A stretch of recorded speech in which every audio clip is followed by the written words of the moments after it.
State police have arrested a Naugatuck police officer who was under criminal investigation for his use of a taser during an arrest earlier this month. 36-year-old Nicholas Quijas, a 13-year veteran of the police force there, has been charged with intentional cruelty to persons and assault in the third degree.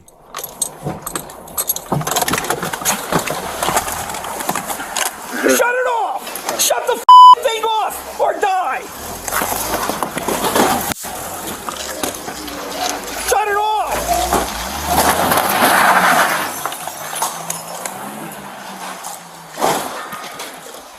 Please don't take them here, dude. Then you gotta listen, bro. Okay, I'm sorry, though. You don't listen, you get zapped. I know.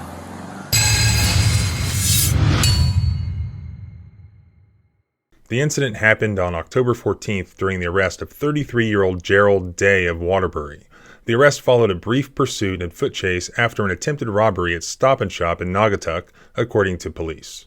In police body cam video released on Monday, an officer can be seen approaching the suspect's car and ordering both occupants out of the vehicle. The car takes off, hitting a police cruiser while driving away.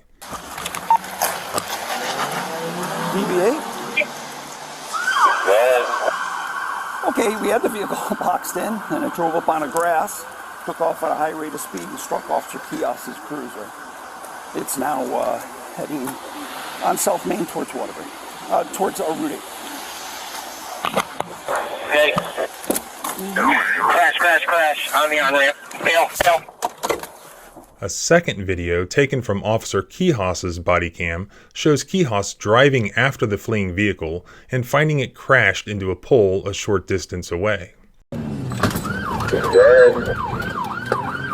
we have the vehicle boxed in, and it drove up on the grass, took off at a high rate of speed, and struck Officer Quijas' cruiser. We're heading on South Main towards Waterbury, towards Route 8. Crash on the on-ramp. Fail.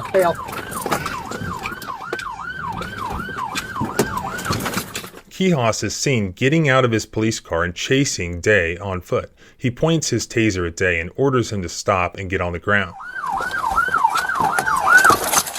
You better f***ing stop!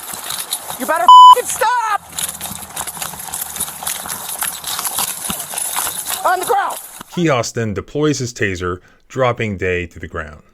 The officer ordered Day to roll onto his stomach. When Day did not comply, Quijas electrified the taser again. He did so one more time after asking the suspect to put both hands on his back. I'm done, sir. I'm done. Put your f***ing hands behind your back, now! Sorry. I'm sorry. John, you still got one in the car. I got this guy taken care of. Officer, I'm sorry. I didn't know what the fuck happened. Shut the f*** up! Sorry. Put your f***ing hands... Please. You're getting another ride. You're getting another taser and put your hands on your back. I got you. Sorry, sir. You know what happened. Put your... Alright, you get another ride. Please. Put your f***ing hand behind your f***ing back, now! Hey, please don't do that no more. Then stop f***ing complying, asshole! Get behind my back. Shut the f*** up! I'm sorry. Sorry. You're a f***ing idiot, you know that? No. You turned a larceny into a felony. I didn't know what happened. Shut the f*** up! Okay. Sorry, okay? I said I'm sorry. Shut up! Stop talking! Sorry, okay, officer? I said I'm sorry. You can stop talking.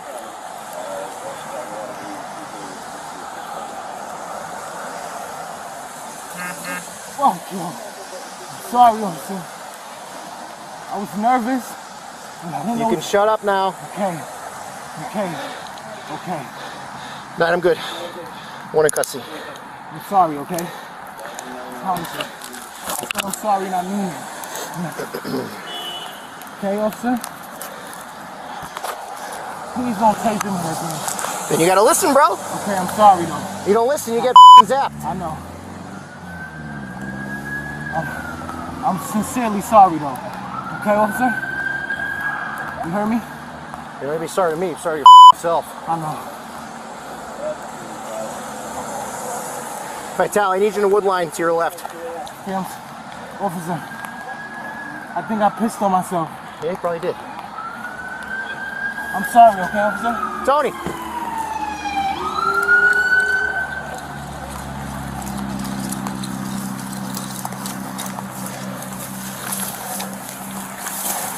All right, stand up.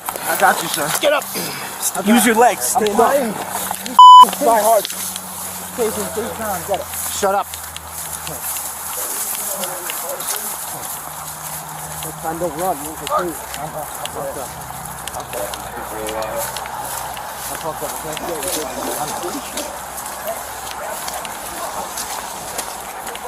Where do you want him? Doesn't matter. Just throw him in the car for now. Hey, close the on-ramp down. We're closing everything down. I know you did. I heard you. According to Chief Colin McAllister, during a review of the body camera video, concerns were raised about the use of the taser during the arrest. In our department, whenever there's use of force, it automatically triggers an internal review. That process moves up the chain of command. Early on in that process, we identified several concerns with this use of force, he said during a news conference. The chief then referred the matter to the Waterbury State Attorney's Office. The State Attorney's Office then referred the case to the state police for a criminal investigation. Investigators report that the police department's own policy says that, quote, less lethal force may not be used against any person engaged in passive resistance. Officer Quijas has been placed on paid administrative leave pending the investigation. His bond was set at $50,000 and he's due in court on November 8th. In Officer Quijas's personnel file, other questions were raised about his performance over the past decade. In a letter, the chief called out the officer's extensive disciplinary history. Just last year, he was suspended for 5 days for violating the pursuit policy, and for another pursuit issue, he was demoted from the rank of sergeant to officer. Now, the guy being arrested here, Day, was arrested and faces several charges, including robbery, attempted assault, and disobeying the signal of an officer. Chief McAllister said Day did not require medical attention and did not file a complaint about this arrest. The most important fact here that you can see in this footage is that when this guy is tasing the arrestee, he is not physically fighting him. He doesn't pose a physical safety threat to anybody at that time. And remember the Graham factors, you look at 3 things. 1, the severity of the crime at issue. Here, the severity of the crime, if it includes robbery and fleeing in a pursuit situation, is pretty high.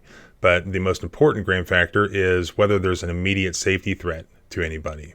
And that is the problem here. If somebody's just passively resisting, then they're not a very large immediate safety threat to a police officer or anyone else. And that's why, as I've explained before, the International Association of Chiefs of Police actually has a model taser policy, which says that a taser should be used to protect the officer or others from reasonably perceived immediate threat of physical harm from the person that they're about to tase. But it should not be used on individuals who passively resist and are not reasonably perceived as an immediate threat or flight risk, unless it's objectively reasonable to prevent their escape or imminent bodily injury to the individual or others. However, in these situations, only the minimal amount of force necessary to control the situation shall be used. So here, this is not a situation where it was necessary to tase the guy to stop him from escaping. He was tased for the most part when he was on the ground and he was already submitting to the officer and he had already surrendered. So anytime you see that, that almost always is going to be not only in violation of these taser policies that law enforcement itself has, but also of a plethora of case law out there in every federal circuit saying that police officers are not allowed to tase people who have surrendered or who are handcuffed or who are really only arguably passively resisting. And that just means sort of this scenario where police officers say, stop resisting, and the person's like, I'm not resisting. So that's sort of the situation we have here. And thankfully it was caught on the body cam, and there was a policy in place where supervisors have to review these uses of force. And this one was flagged because it should have been flagged. If you want to find out what happens, I'll definitely follow this one. Make sure to subscribe both here and at the blog at thecivilrightslawyer.com. Remember, freedom is scary. Deal with it.